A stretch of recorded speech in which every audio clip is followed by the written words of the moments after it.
आज मी बनवणार आहे जिभेला चव देणाऱ्या तसेच महिनाभर टिकणाऱ्या खमंग अशा चटण्या।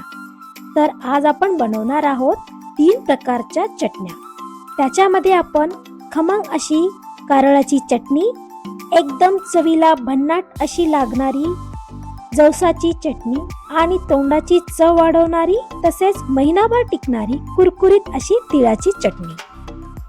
तर फ्रेंड्स, आजची आपली ही रेसिपी खूप खास आहे, तर हा व्हिडिओ तुम्ही स्किप न करता शेवटपर्यंत नक्की पहा। ह्या ज्या चटण्या मी इथे दाखवलेल्या आहेत ते खूप अलग प्रकारे व तोंडाला पण एकदम अनोखी अशी चव देणारे हे चटणीचे प्रकार आज आपण इथे पाहणार आहोत। जर अजून कोणी माझ्या चॅनलला सबस्क्राइब केलेले नसेल तर लगेच सबस्क्राइब करा, कारण माझे पुढचे रेसिपी असे छान व हेल्दी रेसिपी मी घेऊन येणार आहे। तर चला रेसिपीला सुरुवात करूया। तर सर्वात आधी आपण तिळाची चटणी बनवणार आहोत।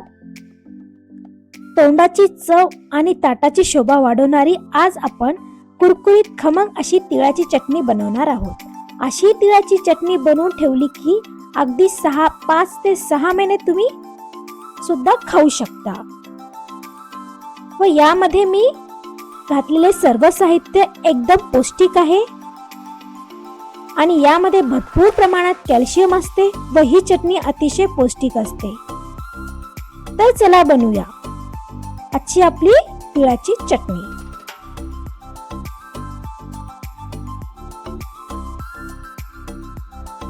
तर इथे मी 1 वाटी पांढरे तीळ घेतलेले आहेत। वजनी प्रमाणात पाहिले तर हे 100 ग्राम आहे। 2 मोठे चमचे लाल मिर्च पावडर, 1 मोठा चमचा मीठ आणि लसूणाची पाकळी। तर सर्वप्रथम आपण इथे कढईमध्ये तीळ छान भाजून घ्यायचे आहे। गॅसचा फ्लेम आपण स्लो करायचा आहे, जास्त मोठा नाही करायचा। मोठा केला तर तीळ फार लवकर करपते।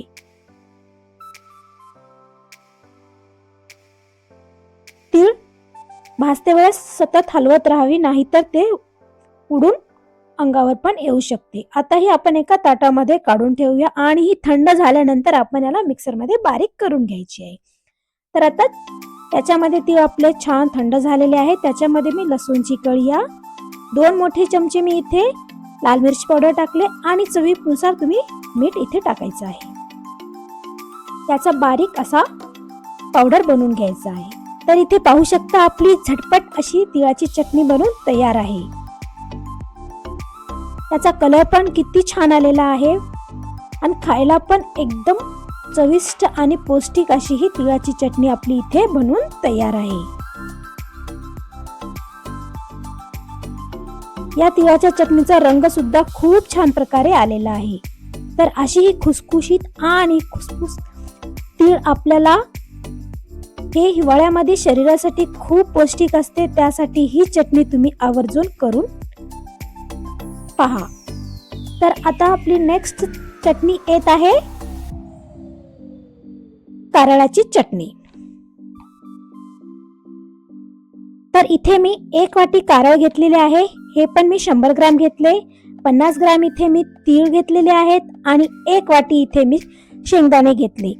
2 चमचे मोठे लाल मिर्च पावडर आणि मीठ चवीनुसार। तर सर्वप्रथम आपण इथे आधी कारळ छान प्रकारे भाजून घेऊयात। गॅसचा फ्लेम आपल्याला बारीकच करायचा आहे। काही ठिकाणी कारळाला खुरसणी पण असे म्हटले जाते।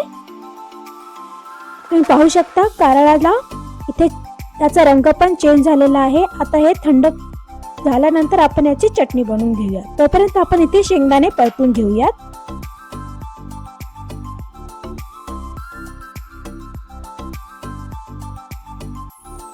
शेंगदाणे यामध्ये जास्त टाकायचे नाहीयेत आपल्याला।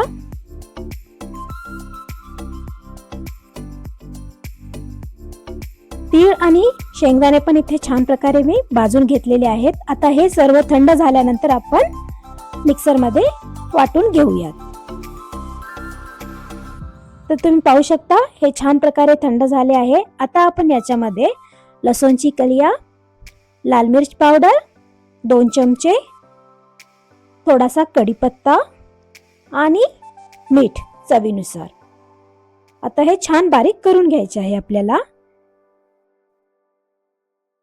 तर पहा, कारळाची चटणी पण आपली इथे तयार आहे.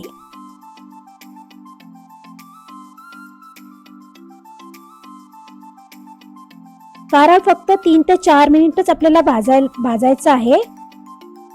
जास्त वेळ जर तुम्ही कारळ भाजलात तर ही चटणी आपल्याला कडू लागते, करपट लागते. मी इथे लसूण थोडे जास्त घेतलेले आहे सर्व चटणीमध्ये, कारण लसूणचे प्रमाण थोडे जास्तच टाकायचे असते चटणीमध्ये. आता नेक्स्ट आपली चटणी येत आहे जवसाची चटणी. ही चटणी खायला खूप टेस्टी लागते. या चटणीमुळे आपल्या जिभेची चव एकदम अलग येते. इथे मी 50 ग्राम जवस घेतले आहे, 2 मोठे चमचे खोबऱ्याचा किस घेतलेला आहे, 1 मोठा चमचा फुटाणे घेतलेत आणि लाल मिर्च पावडर. तर जवस आपल्याला सर्वप्रथम इथे बारीक गॅस करून आपल्याला जवस भाजून घ्यायचा आहे. गॅसचा फ्लेम आपल्याला बारीकच ठेवायचा आहे, मोठ्या गॅसवर भाजायचा नाहीये. मग त्यामध्ये आपण फुटाणे, खोबरा आणि लसूणची पाकळी टाकायची आहे. हे सर्व एकत्र करून आपल्याला भाजायचे आहे. तीळ जसे भाजताना चुटपुट करते तसंच जवस पण भाजताना चुटपुट करते.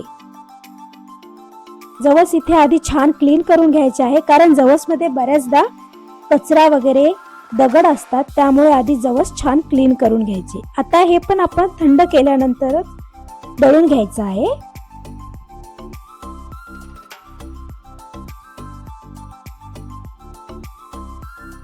जवस मध्ये ओमेगा 3, फायबर, विटॅमिन, प्रोटीन भरपूर प्रमाणात असतात आणि हे अँटीऑक्सिडंट आहे, त्यामुळे तसेच त्याचे वजन कमी करण्यामध्ये पण जवसाचा फार उपयोग होतो. त्यासाठी केस गळती सुद्धा खूप फायदेमंद आहे. केस गळतीसाठी जवसाची चटणी, तसेच आपल्या शरीराच्या उत्तम आरोग्यासाठी ही चटणी एकदम परफेक्ट आहे. तर रोजच्या जेवणात ही चटणी तुम्ही एकदा जरूर करून खा. त्यानंतर आपण इथे टाकलेला आहे लाल मिर्च पावडर आणि मीठ. इथे मी थोडीशी साखर टाकत आहे, अर्धा टीस्पून. साखरेमुळे जवसाला एक वेगळ्या प्रकारची टेस्ट येते. हे पण आपण छान प्रकारे बारीक करून घ्यायचं आहे.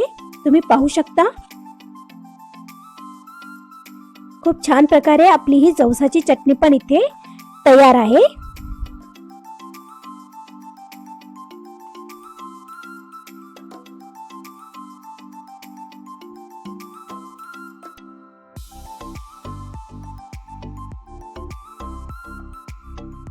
जवस भाजताना त्याच्यावर एक वेगळी शाईन येते. ते शाईन त्याच्यामुळे आपल्या चेहऱ्यावर सुद्धा एक प्रकारचा वेगळा अलग एक ग्लो येतो ही चटणी खाल्ल्यामुळे. तर ही चटणी तुम्ही एकदा तरी जरूर करून खावी.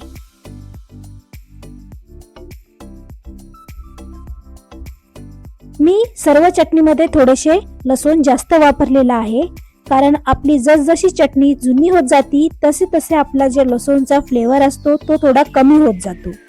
त्यामुळे चटणीमध्ये थोडासा लसूण थोड्यात जास्त प्रमाणात टाकायचं असते. तर इथे पाहू शकता तुम्ही आपल्या सर्व प्रकारच्या चटण्या बनवून तयार आहेत. आज मी इथे तुम्हाला 3 प्रकारच्या चटण्या दाखवलेल्या आहेत: तिळाची चटणी, कारळाची चटणी आणि जवसाची चटणी. तर ह्या चटण्या तुम्ही एक साइड डिश म्हणून सर्व करू शकता किंवा गरम गरम तूप भातासोबत ही चटणी खाऊ शकता. तसेच दही, भाकरी आणि चटणी मिळून पण तुम्ही ही चटणी खाऊ शकता. तसेच गरम चपाती, तूप आणि त्याच्यावर लावलेली ही खमंग अशी तिळाची चटणी लावून रोल करून तुम्ही खाऊ शकता. तर फ्रेंड्स, कशी वाटली आजची ही रेसिपी? आवडली असेल तर पटकन लाईक, शेअर आणि सबस्क्राईब करायला विसरू नका. मी पुन्हा भेटते अशाच एका नवीन आणि हेल्दी रेसिपी सोबत. तोपर्यंत बाय बाय, टेक केअर.